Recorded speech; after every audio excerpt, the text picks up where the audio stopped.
Well, like usual in these videos, I haven't really got much of an idea of what I'm going to say until I say it, so we'll just go with that. But I thought it was about time to update you on what's been going on over the last few weeks with me. So last time I spoke to you, I'd had my surgery, and that's healing really beautifully. I've been really impressed with the handiwork of my public hospital system doctor. She's done a brilliant job. So I've had a nipple and skin sparing mastectomy on the right hand side, and there's an implant in there. So that's healing really nicely. I've managed to retain the nipple even though there was some healing issues with the nipple for a while there, and there was some infection. All the antibiotics have taken care of that. So that's all settled down really nicely. Over the last couple of weeks, I've been very, very busy with the Menopause Congress up in Cairns, and also I produced a webinar on skin and hair issues around menopause. So that sort of stuff's kept me a bit distracted and busy. Probably not a bad thing, just to keep focused on my work a bit. The Menopause Congress in Cairns was fabulous, and interestingly I got a lot of fantastic new information about non-hormonal treatments and treatments after breast cancer and things like that. So I'll have loads of things to discuss and share with you over coming weeks, and to challenge my medical oncology team with. So I feel like I'm quite rested, I feel like I'm healing well, and I feel like I'm well armed with information now to tackle the next step, which is of course any adjuvant therapies that might be required to help prevent recurrence.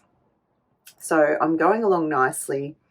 I went and saw my medical oncology team at the Canberra Cancer Centre. That was just this week, and I met them for the first time. So it's been quite a long time actually. Well, it seems like quite a long time. It's been probably now nearly 6 weeks since my surgery, and in fact it was only about 4.5 weeks since surgery when I flew up to Cairns to go to the Menopause Congress. So that's telling you how well I've healed from this, that I was up to a fairly big trip at that point.